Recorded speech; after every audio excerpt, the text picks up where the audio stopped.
Colonel Faridi के जासूसी दुनिया के नावल भयानक जजीरा का पार्ट 21। हेडिंग का नाम है कहीं हाथ से। चारों तरफ तारीखी फैली हुई थी। फरीदी ने टॉर्च रोशन कर ली। आगे चलकर गार्ड ने सुरंग की शक्ल इख्तियार कर ली थी। खाई और सीलन की बदबू से दिमाग फटा जा रहा था। फरीदी को ऐसा महसूस हो रहा था जैसा इसका हर कदम जानवरों की तरह फुट रहा हो। और ये अजीब बात थी कि गर्मी के बावजूद भी उसके जिस्म से पसीने की एक बूंद ना घुटी। वो आगे बढ़ते रहे। दफ़ातन इन्हें अजीब किस्म की भनभनाहट हुई। दोनों रुक गए। आवाज़ की तरफ फरीदी ने रोशनी डाली और दूसरे नल में उसके पिस्तौल से शोला निकला और एक बहुत बड़ा सांप उछलकर उनकी राह में हायल हो गया। इसने 2-3 बार ज़मीन पर सर पट्टा और फिर ठंडा हो गया। बड़ा सच्चा निशान है, डी कार का मुस्तराबा अंदाज़ में बोला। फरीदी ने इधर उधर रोशनी डालनी शुरू कर दी। एक जगह बहुत सारे अंडे दिखाई दिए। बड़ी हैरत हुई। फरीदी आहिस्ता से बोला, अंडों पर बैठी हुई मादा बड़ी ख़तरनाक होती है, मगर इस किस्म का सांप यहाँ ख़तर सरतान पर कैसे क्यों? ये जारा का सांप था जो उसे जनूबी अमेरिका के खस्ताफा हिस्सों में पाया जाता है। फरीदी ने ऐसा से कहा, इत्यादि से चलो, मुमकिन है इसका साथी भी मिल जाए। ये अपनी किस्म की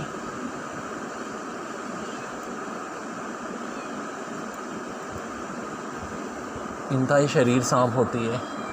सांपों के मुतालिक तुम क्या जानो? टीकार के लहजे में था ही और था। फरीदी को इजाज़त दिए बगैर बढ़ता रहा। आगे चलकर इन्हें रोशनी दिखाई दी। फिर कुछ सरसब्ज झाड़ियाँ नजर आईं। डी कारका ने सीने पर हाथ मजबूती से सलीब का निशान बनाकर एक बड़ी लंबी दुआ पड़ी। फिर फरीदी से बोला, बेशक ये रास्ता एक बिल्कुल ही नई दरियाफ्त है।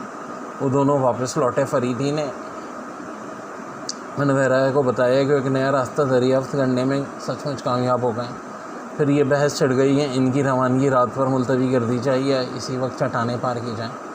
मेरा ख्याल है कि हम दिन दिन निकल जाएं, क्योंकि इधर का जंगल ख़तरात से भरा पड़ा है। डी कारका बोला, मैं भी ये सोच रहा हूँ। फरीदी ने कहा, हमारे दुश्मनों में से शायद सिर्फ ये एक ही था जिसे मैंने ख़त्म कर दिया। ये आप कैसे कह सकते हैं? हमीद बोला, क्या ऐसे अगर वो अकेला नहीं था तो इसकी मौत पर उसके साथियों को काफ़ी उधम मचाना चाहिए था। अपनी न आने से वो हमारा रास्ता तो बंद ही कर चुके थे। थोड़ी देर बाद वो चल पड़े। रमूना की निकात अभी दूर नहीं हुई थी, इसलिए इस बार उसे इसके बाप ने अपनी पीठ पर लाद रखा था। काश। हमीद आहिस्ता से बोला। चुप चुप, अनवर ने उसे छेड़ा, तुम यूँ ही धान पानो प्यारे, भले नौमन की लाश तुमसे कम संभलती। अच्छा ही हुआ। और रहा फरीदी साहब का मामला तो आन सादत बज़ो बाज़ो बहुत अच्छा। मुँह में लगाम दीजिए, वरना मजबूरन मुझे नवाब चापुक नवाब जंग बहादुर बनना पड़ेगा। हमीद ने गुस्से से कहा। गार की दूसरे दाने से निकलने के बाद इन्होंने ख़ुद को ढलवान चट्टानों की एक छोटी वादी में पाया। डी कारका थोड़ी देर तक खड़ा समतों का जायज़ा लगाता रहा। फिर एक तरफ उंगली उठाकर बोला, मैं इधर से आगे बढ़ूँगा। चट्टानों की बनावट बता रही थी कि यहाँ कभी आतिश फिशा फूटते रहे होंगे। झाड़ियों से गुजरते हुए डी कारका के बताए हुए रास्ते पर चलने लगा। डी कारका बुरी तरह थक गया और अब इसके अंदाज से ऐसा मालूम होता था जैसे रमूना समय चढ़ाई पर ना चल सकेगा। मजबूरन फरीदी को अपनी खदमात पेश करनी पड़ी। अल्बर्नो, मुझे सख्त शर्मिंदगी है। परवाह मत करो। रास्ते में अनवर, डी कारका और हमीद सस्ताने के लिए कहीं जगह रुके मर। फरीदी बदस्तूर चलता रहा। अल्बर्नो, तुम गोश्त पोश के आदमी नहीं मालूम होते। रमूना ने कहा, वो भी यही कहते हैं कि जिन्हें मैं गला घोट कर मार डालता हूँ। अल्बर्नो, तुम्हें गश्तो खून के अलावा किसी और चीज़ से भी दिलचस्पी? रमूना ने पूछा। हाँ, क्यों नहीं, मुझे सरसफ मरगाज़ों से प्यार है। मैं नीले आसमान की बेकरार दस्तों को प्यार करता हूँ। मुझे नीले पेले की नन्ही नन्ही गलियों से मोहब्बत है। मुझे उफ़क़ बड़ा हसीन लगता है। गरूब के बाद रंगीन लहरियाँ आहिस्ता आहिस्ता तारीख़ों में खुलने लगते हैं। मुझे हरी घास की सुंदी खुशबू से पेश के मुझे चांदनी रातों का अजीम सन्नाटा बेहद पसंद है। कुछ और भी बहुत कुछ। क्या? अब वक्त तो याद नहीं है। फिर कभी इत्मीनान से पूछना। फरीदी उकताकर बोला, तुम जो कुछ पूछना चाहती हो कभी नहीं बताएगा। पीछे से मैं क्या वजह में तुम्हें बताऊँ? इसे औरतों से नफ़रत है। क्यों? अल्बर्नो, रमूना ने झुककर उसके कान में कहा। ठीक कहता है, मुझे औरतों और उनसे इश्क के ढकोसलों से कोई दिलचस्पी नहीं। लेकिन नफरत नहीं करते? रमूना ने पूछा। भला नफरत कैसे कर सकता हूँ जबकि मेरी माँ भी औरत ही थी। रमूना को सोचने लगी। हमीद ने अपनी धाने से बड़ा तीर मारा था। अलबन्नो तुम थक गए होगे, रमूना थोड़ी देर बाद बोली। फिक्र मत करो, हमीद चेक कर बोला। अलबन्नो का दिमाग पलटने में देर नहीं लगती, तो तुम देख ही चुके हो। किसी की जान ले लेना इसके बाएं हाथ का खेल है और किसी को कत्ल करने का जिससे ज़रा बराबर यस्सुत नहीं होता। लिहाजा जब थक जाएगा तो तुम्हें भी किसी गहरी खाई में फेंक कर इसी तरह मुतमईन नज़र आएगा जैसे इसने अपने कान पर भींगी हुई चोटी झाड़ दी हो। फरीदी बेख्तियार हंस पड़ा और रमूना सचमुच खाइफ सी नज़र आने लगी। अचानक उसके दिल की धड़कन तेज़ हो गई।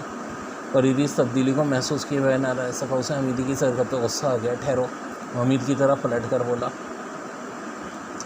हमीद रुककर उसके चेहरे की तरफ देखने लगा।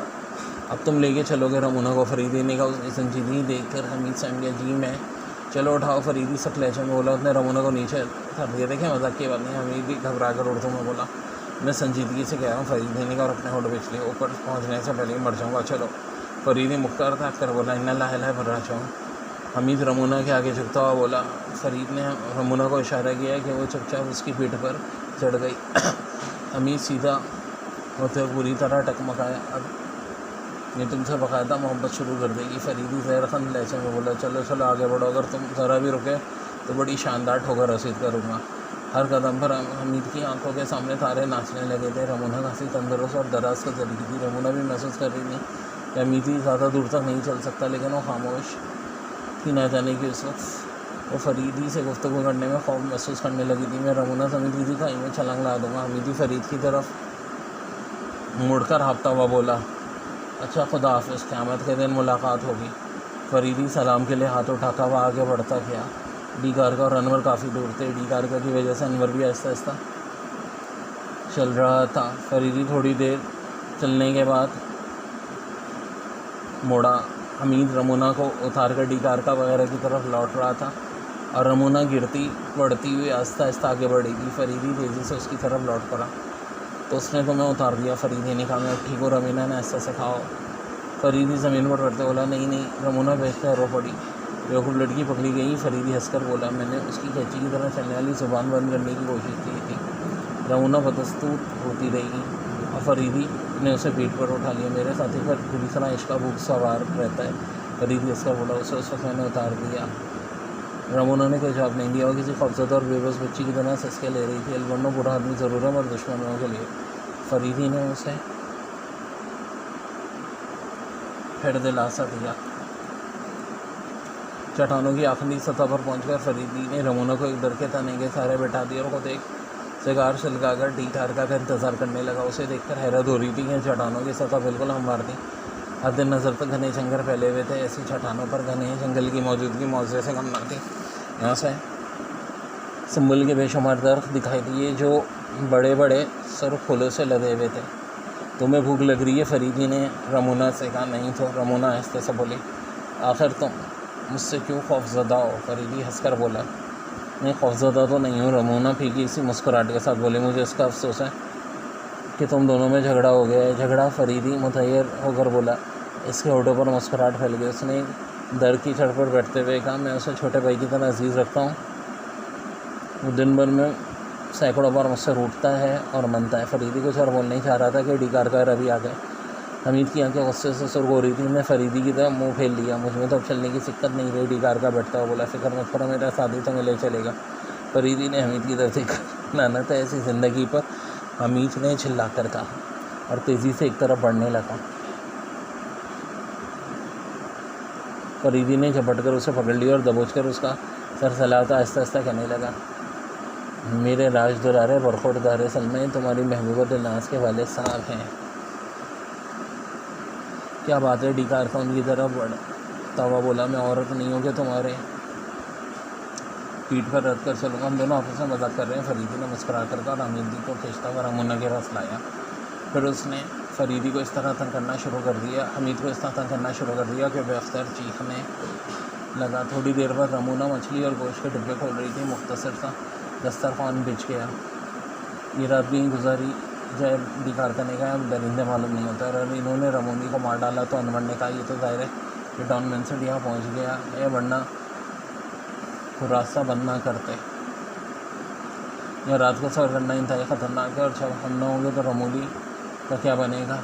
वैसे तो मुमकिन है कि हम उसे किसी न किसी तरह बचा ही लें। वो रात इन्होंने वहीं बसर की और बारी बारी सब लोग जागते रहे। दूसरी सुबह को सफ़र फिर शुरू हुआ। वो कहीं घंटे तक घने जंगल से गुजरते रहे। दफतन डी कार का चलते चलते रुक गया। मेरा अंदाज़ा गलत निकला। उसने नदामत अंदाज में कहा, मैं समझा था कि इससे में चलने पर हम जल रस्सियों के पुल तक पहुँचेंगे। रस्सियों का पुल? फरीदी को सोचता बोला। हाँ। चट्टानों के दरमियान एक घेरी खाई पर बनाया गया था। दोनों चट्टानों का फासले में 25 फुट से ज़्यादा नहीं है। इसके आगे फिर कोई दुश्वारी नहीं है। ये 25 फुट चौड़ी दरार मीलों तक फैली हुई है। फिलहाल इसके अलावा कोई चारा नहीं है। हम किसी बहुत ऊंचे दफ पर चढ़ के गिरदोनवा पर नज़र दौड़ाए, वरना कब तक इसी तरह भटकते रहेंगे। अमीन ने बुरा सा मुँह बनाया। डी कार का एक दर की तरफ इशारा करके बोला, बस ये ठीक रहेगा। हमें सिर्फ इस दरार का पता लगाना है, इसके बाद पुल में तलाश कर लूँगा। लेकिन दर पर चढ़ेगा कौन? अनवर ने कहा, कम अज़ कम मुझमें तो इतने ऊँचे दर पर चढ़ने की हिम्मत नहीं है। तुम में से किसी की हिम्मत नहीं है। हमीदी ने अपना थैला ज़मीन पर गिराते हुए कहा। राइफल उतारकर थैले से लटका दी और अब अपने जूते उतार रहा था। फरीदी पुरतशीश अंदाज में हमीद की तरफ देख रहा था। तुम चढ़ जाओगे क्यों नहीं? क्या मुझे भी अनवर समझते हैं? हमीद ने अंदाज में कहा कि रमोना हंस पड़ी। दूसरे समय वो बंदर की फुर्ती के साथ डर के स्पॉट ताने पर चढ़ रहा था। रमोना से चढ़ रही थी। हमीद रमोना की हंसी से लुत्फ़अंदोज़ होता हुआ एक शख्स से दूसरी शख्स पर पैर रखता हुआ ऊपर की तरफ चढ़ रहा था। हिजा रुक कर उसने चारों तरफ नज़रें दौड़ाई। कुछ दूर पर मगरिब की तरफ एक सी चौड़ी सी लकीर दिखाई दी, जिसका सिलसिला बहुत दूर तक फैला हुआ था। हमीद थोड़ी देर तक इधर उधर देखकर रास्ते का तयन करता रहा, फिर नीचे उतरने लगा। दफतन उसे ऐसा महसूस हुआ कि जैसे वो उसके पीछे मौजूद है। हमीद ने पलट कर देखा। वो सुरसर आँखें उसकी तरह आँखों में घूर रही थी। उसकी आँखों के नीचे एक चुपटी सी नाक थी। निचला जबड़ा आगे की तरफ निकला हुआ था। थोड़ी के गैर सफ़ेद वालों के बड़े बड़े गुच्छे थे। हमीद एक शायद से फिसल कर दूसरे पे आ रहा है। ये भी इत्तेफाक था कि ऊपर की शाख दोबारा उसी की गिरफ्त में आ गई, वरना हड्डियाँ सुरमा हो जाती। वो अब तक हमीद की तरफ घूर रहा था। दफन उसने अपना मुँह खोला। साथ ही हमीद का मुँह भी खुल गया। बेख्तियार चीखें निकालें। डरो नहीं, नीचे से फरीद की हंसाई। मैंने इसे देख लिया, एक बेसरर किस्म का बंदर है। हमीद की चीख सुनकर वो उछला और दूसरी साख पर चला गया। हमीद ने अब देखा कि इसके सारे जिस्म पर भी नन्हे नन्हे बाल थे। हमीद तेज़ी से नीचे उतरने लगा और तकरीबन 10 फुट की बुलंदी से शाम आ दी। बेवकूफ़ आदमी बंदर था। फरीदी हंसकर बोला, एतोपाक फ़ोन कहलाता है। देखो, जोग्राफिया याद रखने से फ़ायदा होता है, वरना तुम सच में शहीद होते हैं। और मुझे जोग्राफिया की सेहत पर भी शोभा होने लगा कि जोग्राफिया के रोज़ इस किस्म के बंदर फतेह सरतान पर नहीं पाए जाते। तुम चीखने क्यों लगे थे? रमोना हंसकर बोली। चीख कब रहा था? हमीद बस रोने की एक्टिंग करता रहा। मैं तो रोने लगा था। क्यों? रमोना ऐसी सब करते था। इस बारिश और बरकसीदा बंदर को देखकर बेख्तियार दादा जान मरहूम याद आ गए थे। खैर फरीदी मुँह बनाकर बोला, कल दिलचस्प बातें मत करो, काम की बात करो। काम की बात ये है कि बंदर हमारे नाम और पते लिख कर ले गया है। बाकायदा ख़त किताबत करता रहेगा। इससे तलफीन की खैर व आफियत वगैरह मालूम है करेगी। बकौमत फरीदी देखकर बोला। रमोना फिर हंसने लगी। फरीदी दर की तरफ चढ़ा। वो खुद ही चढ़ने का इरादा कर रहा था कि हमीदी ने दौड़कर उसे पकड़ लिया। इतने ऊँचे दर से खुदकुशी बेकार रहेगी, क्योंकि सुराग रसा लाश ना पहचान पाएंगे, क्या फ़ायदा? उसने कहा। फरीदी ने पलट कर उसकी गर्दन पकड़ ली। बताता हूँ, मीतल थमा कर चीखा। फरीदी ने गर्दन ढीली कर दी। वो मुँह बनाकर मगरिब की तरफ बोधा डाले। शायद वो 2 मील का फासला होगा। तो गर्दन छोड़िए। अब मजाक पर आमादा ना हो, तब भी मेरी शामद और मैं मजाक करूँ तो शामद दर शामद। फरीदी उसकी गर्दन छोड़कर डी कारका की तरफ मतवज्जो हो गया। फिर वो लोग मगरिब की तरफ चल पड़े। कुछ दूर चलने के बाद डी कारका को कुछ सुनने लगा। फरीदी भी चौंक पड़ा। वो मायना खैर अंदाज से डी कारका की तरफ देख रहा था। कबाइली छंकी कबाइल का नकारा। डी कारका ज़ेर लब मुस्कुराया। या तो किसी से जंग कर रहे हैं या फिर इनके किसी बड़े त्यौहार का मौका है। हवा के तेज़ झोंके के साथ फिर नकारे की आवाज़ लहराती हुई नजर आई और जंगल के वसतों में डूबती चली गई। हमें काफ़ी मुताद रहना पड़ेगा। डी कारका फरीदी की तरफ मुड़कर बोला और चलने लगा। नक्कार को ऐसा ही दूर से मालूम हो रही थी, कभी हिल गई और कभी तेज। 1 घंटे बाद वो धड़ार के करीब पहुँच गए। फरीदी ने किनारे कर नीचे की तरफ झाँका। 500 या 600 फुट से कम गहराई ना होगी और 25-30 फुट की दूरी पर दूसरी चट्टानों का सिलसिला शुरू हो गया था। डी कारका शुमाल की तरफ चलने लगा। जैसे जैसे आगे बढ़ते चले गए, नक्कारों की आवाज़ करीब आ रही थी। नामुमकिन, बिल्कुल नामुमकिन। अब क्या होगा? डी कारका लड़खड़ाता बोला। अब एक दर के थाने का सहारा न लेता तो इसका गिर जाना लेकिन नहीं था। क्या हुआ? फरीदी चीखता हुआ बोला। डी कारका संभल चुका था। इसके होडेले में आवाज़ ना निकली। फरीद ने आगे बढ़कर उसे झचोड़ा और वो बुरी तरह चौंक पड़ा। जैसे सोते हुए पुल काट दिया गया है। कार का एक दर की तरह इशारा करके बोला जिसके तने से मोटी रस्सियाँ लटकी होंगी। अब क्या होगा, अब क्या होगा। कार का इस्तेमाल हटाया जैसे इस पर हिस्ट्रिया का दौरा पड़ गया हो। Part and.